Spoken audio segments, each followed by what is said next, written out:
know that moment when you're entirely outgunned in GAC or TW and you scrap together a counter for a Galactic Legend and it almost works, but you leave one character left over and that one character is the Galactic Legend and you're wondering, what am I supposed to do now? Well, we have a video for you.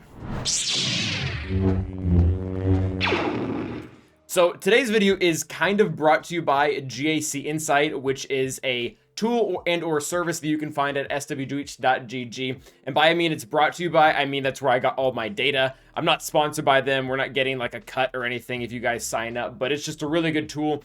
And I want to show you guys today one of the ways that this can be used to isolate and interpret data to be really stinking useful, to talk about, again, what we talked about just in the intro there, how to counter Galactic Legends when it's just the one of them there. You don't have to use a super good counter, but you can use something else that you have, hopefully not just lying around, but something actually good that'll be able to take them out. So we do have an infographic to go with this as well that I will go ahead and put in the description below that you can follow along. And this is gonna look a little bit weird, and I wanna say this up front too. This is not a 3v3 counter video. This is meant for 5v5 and even territory wars. The reason why we're going to be doing a lot with 3v3 data here that you can see is because if a counter or a cleanup counter works in 3v3, it definitely works in 5v5, and it's probably the best 5v5 counter. Might not be the most budget 5v5 counter, but it's going to be the best one, and that is kind of what we're going for here in this video. So we have seven Galactic Legends to get through, so let's just go ahead and get to it. So when we look up trying to clean up a Soul Lord Vader, and again, this is one of the cool things that GAC Insight, brought to you by swh.gg, can give you, is it can let you isolate characters out. So you can see here that we have only done Lord Vader, no allies, and then we have these detailed win percentages depending on the comp that you're taking in. And you can see a bunch of people are trying it, a bunch of different things, and some of them are yielding not so great win results, but there's one that sticks out above the rest, and that is going to be Fennec Shand. So Fennec works in a multitude of ways. You'll notice that the common denominator between all these teams that's working is going to be Grief. My personal preference, if you have to take a fifth, is going to be Bam or Bosk. The reason for that is it provides you with more coverage, both with cleanses on both of them, as well as damage immunity from Bam, and just an overall taunt from Bosk. This is not really a new counter. I think most people are aware kind of how this one works, because what's going to happen is Lord Vader is going to apply a bunch of dots regardless of where his cooldowns are at, because he does it every single time he takes a turn. Grief will be able to cleanse those, and then on top of that, you're going to get Contract, not actually have to deal with the dots, apply Armor Shred, and then just ultimately work Lord Vader down. So you can see that's kind of the one we have penciled out here. They just have all the abilities to be able to do it. Like we previously mentioned, Fennec's leadership to be able to get her Contract. They just have to get rid of the debuffs, which after Lord Vader uses or takes 2 or 3 turns, you're already there, again, via Grief's Cleanse. You do need to be careful. Maybe don't just cleanse 2 dots at a time. Maybe wait until there's a little bit more of a buildup, because the way that this works is his cooldowns actually get reduced depending on how many debuffs he gets rid of. So that could be really handy depending on what you're trying to do. The third slot, like we saw in the data, isn't really that big of a deal. Bosk or Bam is probably good, and it's worth mentioning, again, for 5v5 or territory wars, there's a number of other characters you can put in here that are good. Embo's pretty good. Right now, Boba is kind of the hot name out there right now because his execute can bypass all the protection up that Lord Vader will build. But again, this video is kind of meant to be timeless. We're not trying to pencil ourselves into the current Datacron set. So this doesn't require any of that, and really any offensive boost that you can get is super great. So coming back to our list, that does cover Lord Vader for the best counter. Now, the next character that I want to look at is actually going to be Jabba. Jabba is pretty much the hot name out there right now for, you know, the best Galactic Legend on defense, partially due to because of one of his Datacrons, but also just because we don't really have a great counter right now.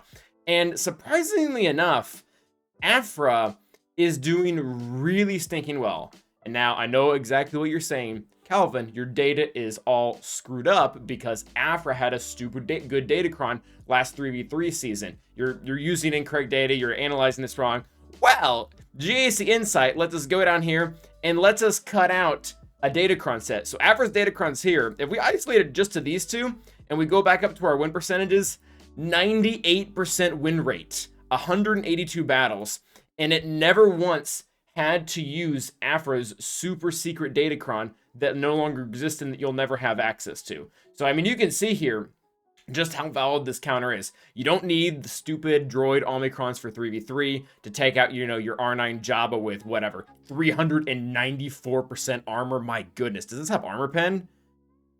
It doesn't. Wow. Okay. So really solid counter. Great use there. Clean up those solo Jabbas again, whether it's in 3v3, 5v5, or Territory Wars. Afra really just has Jabba's number right now. And this one is even worse than the Lord Vader count that we were looking at, where there were like some 30 counters or something like that. But a lot of these are just really sparse. Like Gas is a 2% win rate. I'm guessing the one time this worked is when Jabba didn't have an ult or something like that. In fact, we can actually go and filter that out. Although they don't really show ultimate here, so that's not really useful. I guess we could filter that out. But anyways, coming back to this, the counter that you definitely want to have built, and I know this is a big ask for a lot of people right now because she's such a new character, but Afra just has Jabba's number. Part of the reason for that, and we're, spoiler alert, this is actually the ideal counter for C as well, is because they have the torture mechanic, and what torture does, it's pretty broken. Actually, it's not even going to be in here because it appeared on Grand Inquisitors. But it does max health damage, which is pretty useless here because GLs are immune to that. But it also lowers their defense throughout the battle. So you can keep using it multiple times and getting to break down the stupid 394% armorcron that the Jabba has. This is really due just because of how much sheer damage BT1 is able to do, coupled with the fact that Afra can increase cooldowns right at the go, and the team just has a whole lot of damage. But coming back to our insight here and looking at our next character, Jabba, like we said, was a big deal. I guess it is worth mentioning because I think we're going to see this in the comments no matter what. If we go to 5v5, the counters do open up quite a bit. Imperial Troopers and Mon Mothma are probably the two most notable that are just great deals. CLS, this is probably partially due to the Datacron right now, and honestly, CLS is kind of an expensive team for 5v5. Mon Mothma and Imperial Troopers are quite a bit cheaper, especially Mon Mothma, who isn't doing a whole lot of dice. Even with this comp right here, this is not that good of a comp. 80% win rate. That's pretty darn sweet. But yeah, moving away from our good friend Jabba there, onto the next Galactic Legend is going to be Rey. Rey's really hard. This, you know, when we pull up our infographic that we have made for this, that everyone can go take home and show to their guild or whatever, you can see that Gas is a 72% win rate in 3v3 using specifically the Arc and 5s comp. While that's true, while those numbers are accurate there, this is by far the hardest counter to be able to pull off out of any of these. And the reason why is just Rey is just stupid good in both 3v3 and 5v5. I believe our 72% was taken in multiple seasons, so that's probably why it's a little bit different from what we're seeing now. But the key here, the reason why you want Arc and not Rex, and this is actually kind of a flaw that a lot of people are doing. You can see the majority of battles here are actually being used with Rex. Rex really doesn't add anything to this team. He has a huge max health damage hit, which we've already mentioned. Doesn't really do anything against Galactic Legends. And then I guess the turn meter up is okay, but you also give Rey more mastery. And you can't strip turn meter because you can't dispel the critical immunity or crit damage immunity, so you can never actually lower her turn meter. It's kind of a long thing. But yeah, Arc is definitely the ideal here. Not only does he bring more damage to the team, but he also brings a dispel, so that not only can you crit, but so your rest of the allies can too. And while we can't increase Galactic Legend Rey's cooldowns with Gas because she is a Galactic Legend, hence the name, it's still an extra amount of damage, and it's really, really nice to have to be able to use against her. So definitely the number one counter there. One other thing that I will say about it that is nice to have in your kind of your back pocket, for especially for really 5v5 or Territory Wars, is using the right ability with 5s. One of the really cool things that he has is speed down on basic for 2 turns. Speed down typically is kind of an underwhelming debuff. We don't really give it that much credit. We're never really kind of showing off, oh, you know, this character has speed down, so he's really good. But against a Galactic Legend, who typically has well over 500 speed, this is really nice. This is going to help cut her back, and really, she should have this at all times. If she doesn't have it, you can call Gas to assist with the other attack, but for the most part, that's the one that you're going to have. I would say that you want to also time Rey's cooldowns so you don't, like, eat 2 whirlwinds back-to-back, but there's really no way to do that. Like, if you're sitting down, you're sitting down, and you can't just get back up. At that point, I guess Rex would up a little bit, but the data doesn't really support him being superior. So that is going to be Rey. And next up, we're going to have our first Jedi counter, and that is going to be the Inquisitors. This really shouldn't come as to a shock to anyone, and I realize this is probably slightly less relevant right now with Reva on the board, mostly because with Reva out there, you don't really even need to clean up a Galactic Legend. Typically, she'll be beating him. But the fact is, the majority of players out there just don't have Reva. I don't have Reva right now, but they might have Grand Inquisitor, and Grand Inquisitor is really good for cleaning up JML. I was actually a little bit surprised when looking at the data here for JML. I would have thought there would have been more counters. I would have thought that, I guess gas is still pretty high up there, but JTR, which is a counter I've used multiple times before, does not fare very well, even with Vet Han or R2, which I would say is the ideal comp.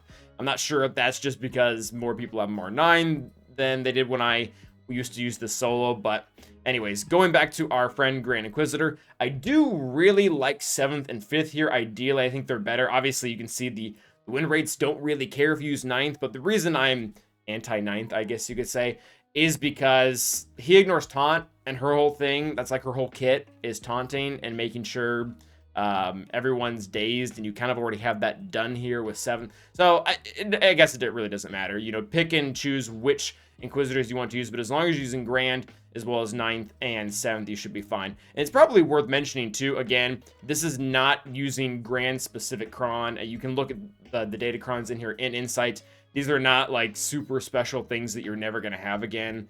Like 100% resistance, which actually I guess is good because Jedi Master Luke, he's special damage. I want to say he is.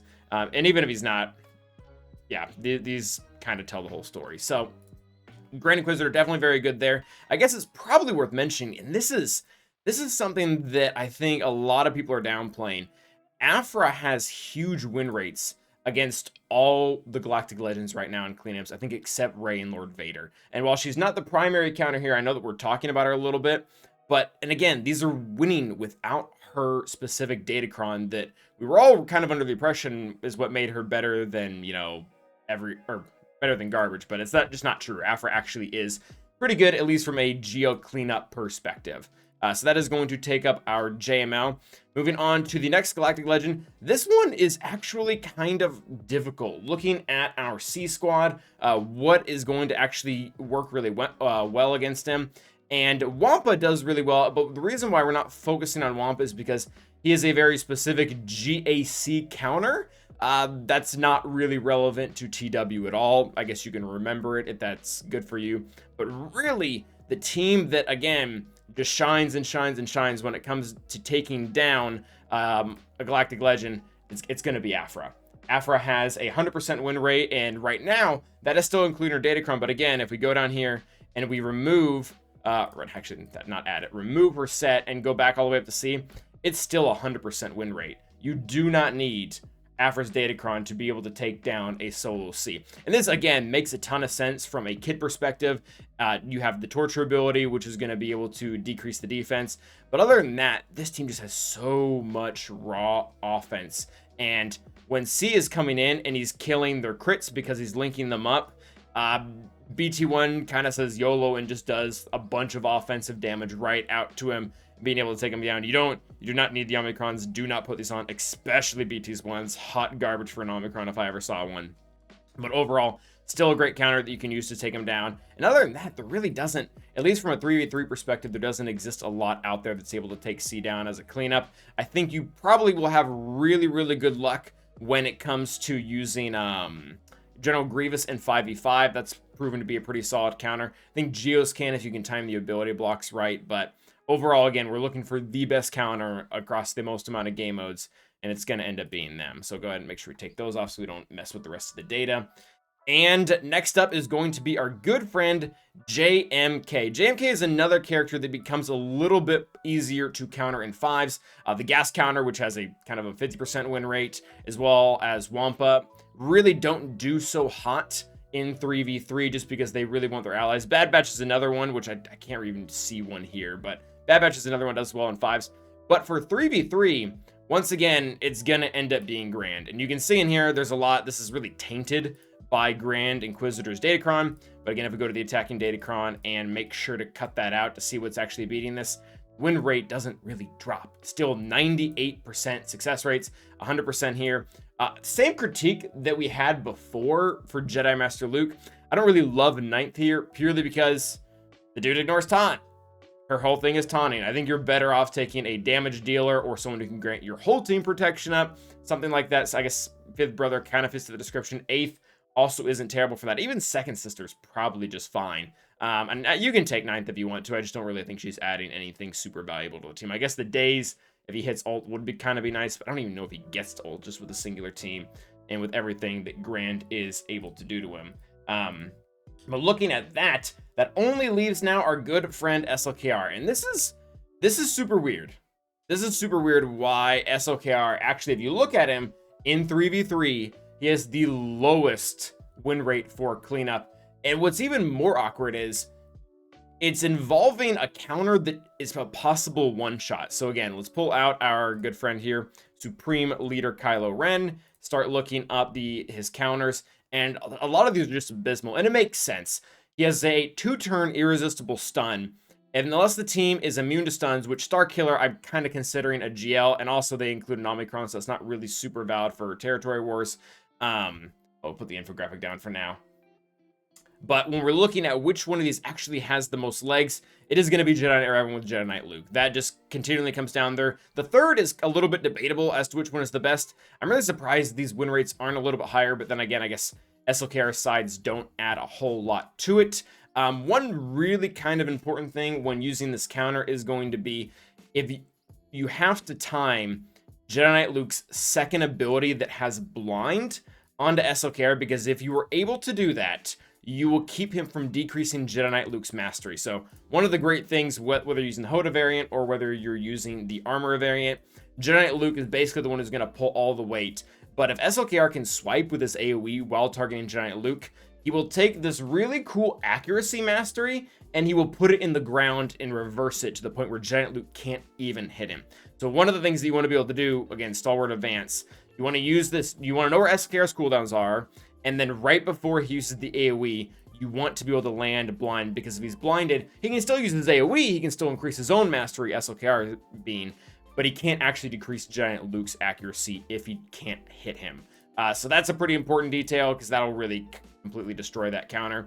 I put in Bastila here. I know we were, again, talking about kind of what this looks like in 3v3 as well as other things, but Bastila is really nice for 5v5, territory wars, or the GAC. I mean, this is very much almost a one-shot counter. If we include Old Ben in here, this is like one of the oldest, this might actually be the oldest non-Galactic Legend counter in the game.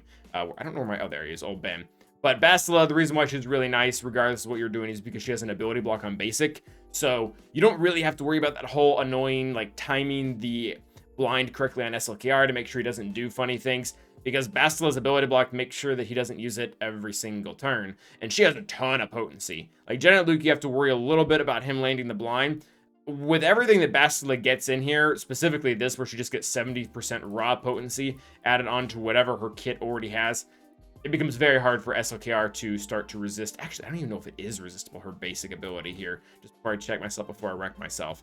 It has 20% potency for each active Jedi. So it is irresistible, but you're looking at fighting a stupid amount of potency, regardless of how you have Bastila modded. So that is going to be our cleanup video. I realize this wasn't as extensive as it could have been, but I hope that we covered all the main points. Let me know if you have any questions below, or if you would like anything more detailed on the infographic. I will put it out there for right now. But again, thank you guys for watching, and as always, stay awesome.